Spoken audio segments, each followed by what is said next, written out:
Assalamualaikum warahmatullahi wabarakatuh. Kita ketemu lagi hari ini.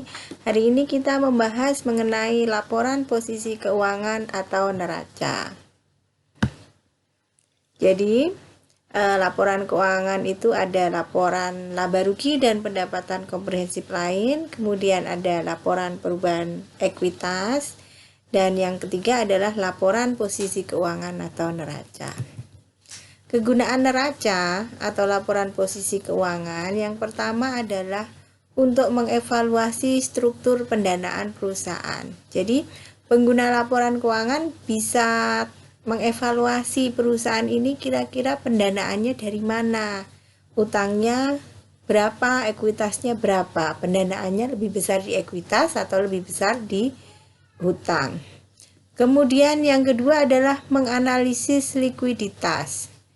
Jadi di neraca itu kan ada aset lancar, ada kewajiban lancar.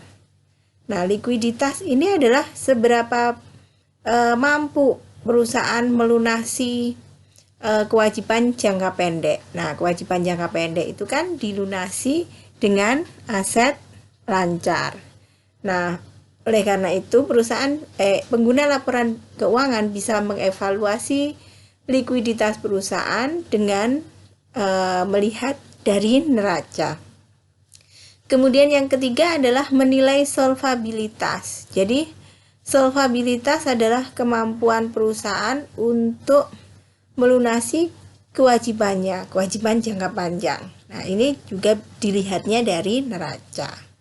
Kemudian menilai fleksibilitas keuangan. Fleksibilitas keuangan ini adalah dari sisi likuiditas dan dari sisi solvabilitas. Jadi apakah perusahaan mampu melunasi semua kewajibannya baik jangka pendek maupun jangka panjang.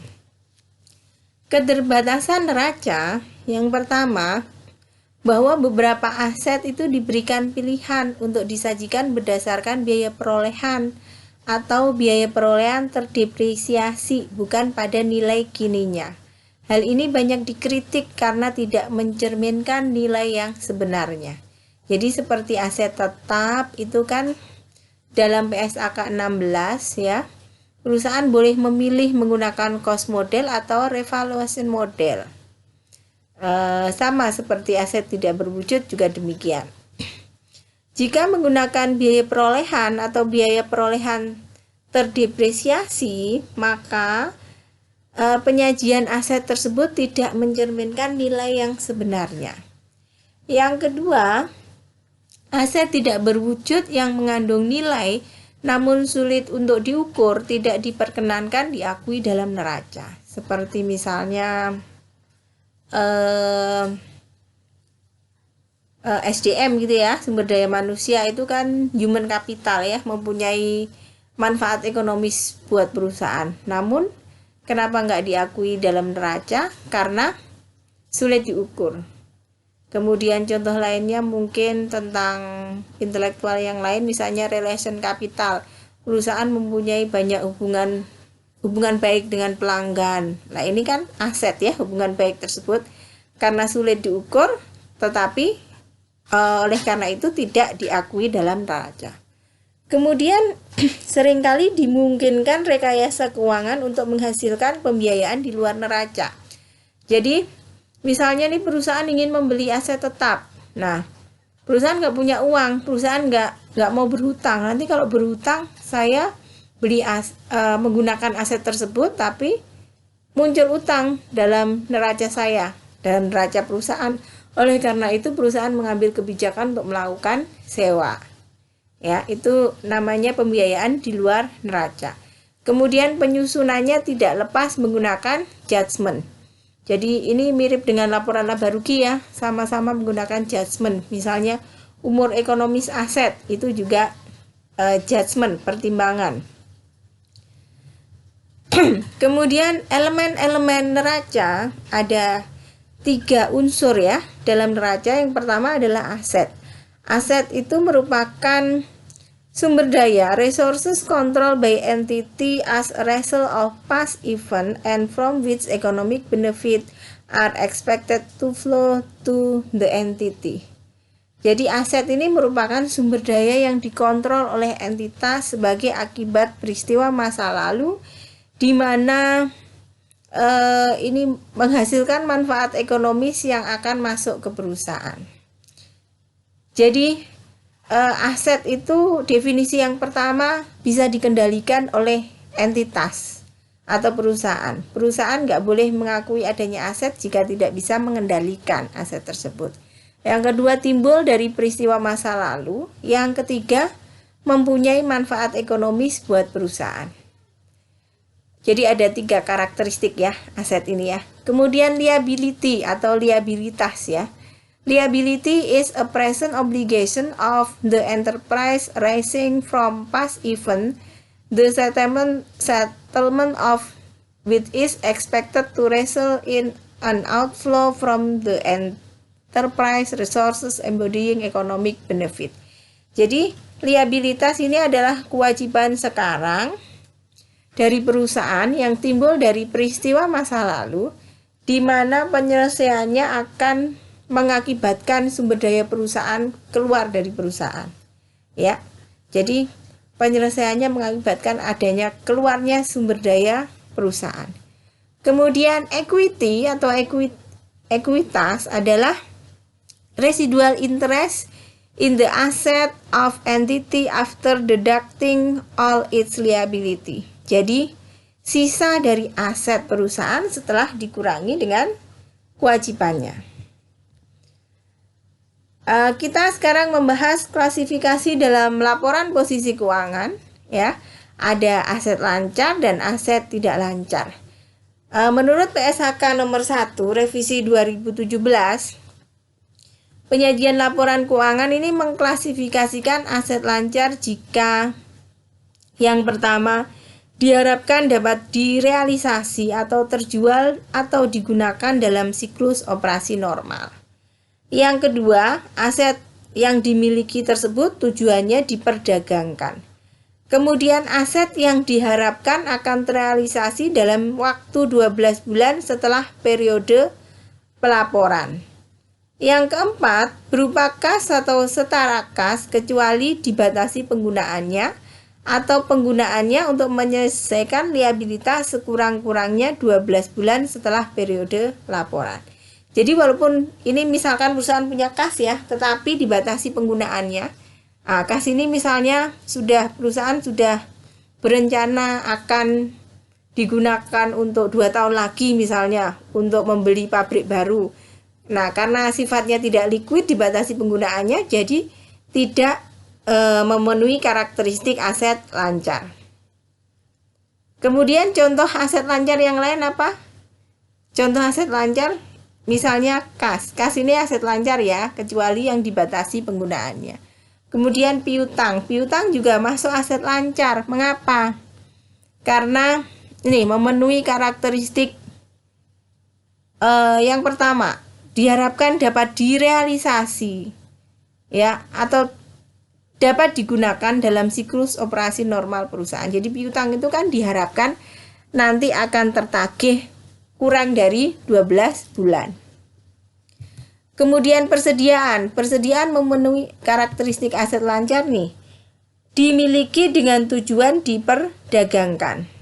Jadi kalau misalnya contohnya perusahaan punya mobil, itu masuk aset lancar enggak? Kalau mobilnya tersebut akan dijual, misalnya perusahaannya ini perusahaan dealer ya, mobil tersebut tersedia untuk dijual, maka itu masuk aset lancar. Nah, beda lagi kalau mobilnya tersebut digunakan untuk kegiatan operasional, nah itu bukan termasuk aset lancar, bukan persediaan ya. Kemudian investasi jangka pendek, jadi misalnya perusahaan berinvestasi dalam surat berharga yang sifatnya liquid ya untuk diperdagangkan, nah itu juga masuk klasifikasi aset lancar. Kemudian biaya dibayar di muka, misalnya sewa dibayar di muka, asuransi dibayar di muka, itu aset lancar. Kemudian aset tidak lancar adalah aset yang tidak memenuhi karakteristik definisi aset lancar. Contohnya investasi jangka panjang. Misalnya perusahaan ini punya investasi, tapi investasinya ya jangka panjang. Nah, investasi ini bisa dalam bentuk obligasi atau bentuk dana yang obligasi atau saham, atau bentuk dana yang disisihkan untuk tujuan tertentu. Jadi ini investment ini bisa jangka panjang, bisa jangka pendek ya. Kalau sifatnya liquid diperdagangkan, maka itu masuk aset lancar. Kalau sifatnya perusahaan ini investasinya jangka panjang ya, jadi ini masuk aset tidak lancar. Kemudian aset tetap. Aset berwujud yang digunakan dalam operasi entitas, misalnya tanah, bangunan, mesin, dan furniture. Kemudian aset tidak berwujud. Nah, ini merupakan aset tanpa wujud fisik yang bukan merupakan instrumen keuangan, misalnya paten, franchise, dan goodwill.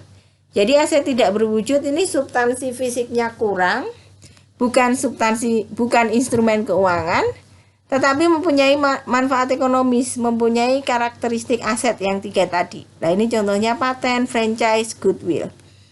Kemudian aset lain yang bersifat tidak lancar, misalnya piutang, tapi piutangnya jangka panjang.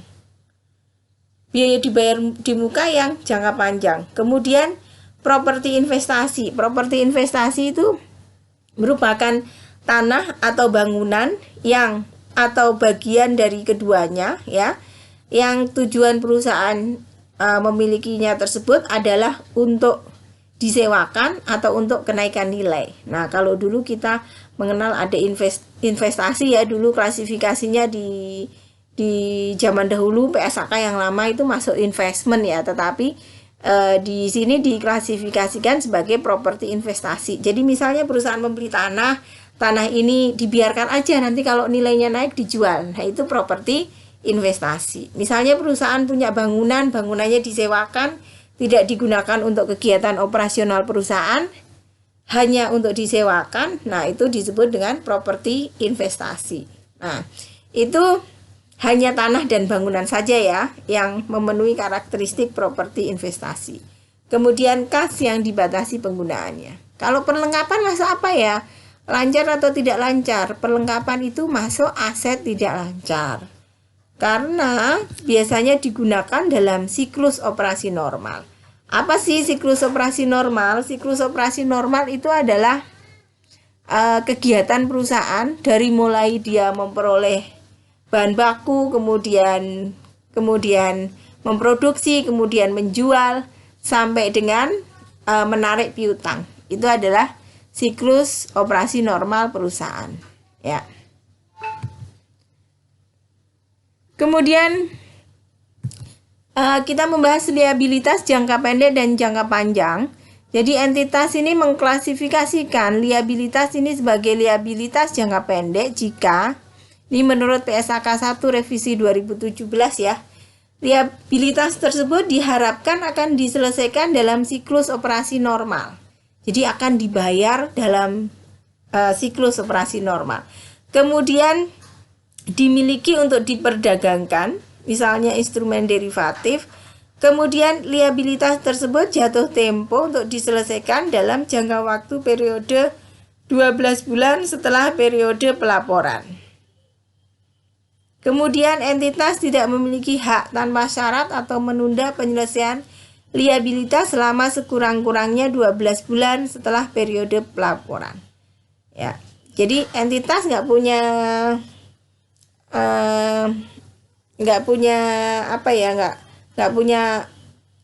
hak, atau dia nggak akan menunda penyelesaian pembayaran ini selama 12 bulan. Beda jika misalnya kewajiban jangka pendek tapi entitas nggak berniat untuk membayarnya. Saya nanti bayarnya tahun depan aja deh walaupun ini jangka pendek. Ya, nah, itu berarti masuk liabilitas jangka panjang.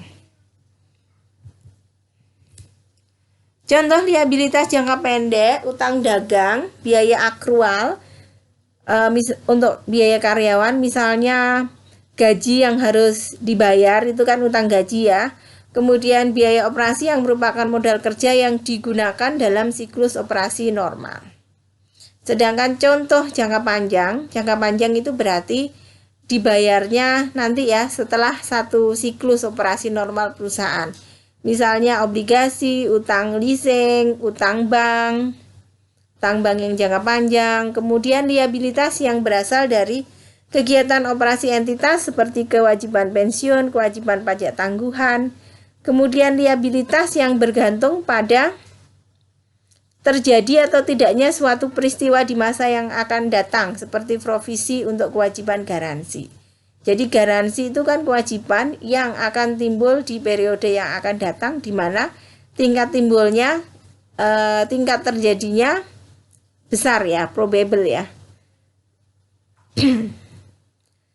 Kemudian ekuitas. Nah, ekuitas dalam neraca itu ya, lazimnya ada modal saham, kemudian tambahan modal disetor. Jadi modal saham itu kan nilai nominal saham kali saham yang beredar. Kemudian tambahan modal disetor itu adalah selisih dari nilai nominal saham dengan nilai pasar saham. Kemudian laba ditahan, ya, laba yang perusahaan memang berniat untuk menahan untuk kegiatan operasional di masa yang akan datang.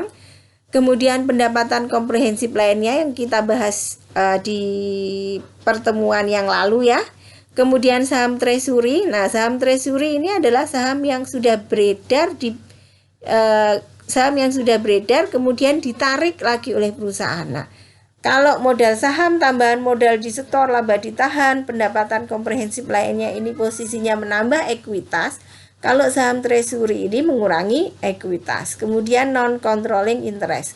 Non-controlling interest ini merupakan bagian dari pemilik yang dimana pemiliknya itu tidak mayoritas ya. Kemudian informasi minimum yang harus ada dalam laporan posisi keuangan. Itu ada aset tetap, properti investasi, aset tidak berwujud, aset keuangan, investasi dengan menggunakan metode ekuitas, persediaan, piutang dagang dan piutang lainnya, kas dan setara kas. Kemudian aset yang diklasifikasikan dimiliki untuk dijual, terutama kelompok lepasan yang dimiliki untuk dijual. Jadi ini misalnya perusahaan punya aset tetap, kemudian tidak digunakan. Nah, perusahaan akan berniat menjual aset tersebut. Nah, ini yang dimaksud dengan aset yang diklasifikasikan dimiliki untuk dijual ya. Kemudian kalau aset yang diklasifikasikan dimiliki untuk dijual ini masuk di dalam aset lancar ya. Ya, karena dia tersedia untuk dijual, bukan aset tetap ya. Kemudian ada utang dagang dan utang lainnya, kemudian provisi, liabilitas keuangan, liabilitas dan aset untuk pajak kini, liabilitas dan aset untuk pajak tangguhan, liabilitas yang termasuk ke dalam kelompok lepasan yang diklasifikasikan sebagai dimiliki untuk dijual, kepentingan non pengendali, modal saham dan cadangan diatribusikan kepada pemilik entitas induk. Nah, format laporan posisi keuangan, kalau kita dulu mengenal bahwa format laporan posisi keuangan itu harus urut berdasarkan likuiditasnya, kas di atas ya, paling atas sendiri. Nah, sekarang tidak wajib seperti itu ya. Jadi PSAK tidak mensyaratkan format tertentu untuk menyajikan laporan posisi keuangan. Jadi boleh-boleh aja tuh perusahaan yang atasnya aset tetap paling atas atau aset tidak berwujud. Yang penting harus dikelompokkan sekelompok. Jadi aset tetap, sekelompok aset tetap. Kemudian aset tidak berwujud misalnya satu kelompok, kemudian aset lancar ya. Jadi bebas ya. Nah, ini contoh dari statement of financial position atau neraca. Ada aset ya. Ini yang di atas kan non current asset dulu nih, kemudian baru current asset, kemudian equity dulu, kemudian baru liability ya. Oke. Baik Saudara, itu yang kita bahas hari ini mengenai laporan posisi keuangan. Saudara bisa membaca di bukunya Dwi Martani ya, tentang akuntansi keuangan menengah berbasis PSAK, kemudian juga KISO ya, KISO mengenai Intermediate Accounting IFRS Edition atau bukunya Hans Kartika Hadi, akuntansi keuangan. Baik saudara, sekian pertemuan hari ini. Terima kasih. Assalamualaikum warahmatullahi wabarakatuh.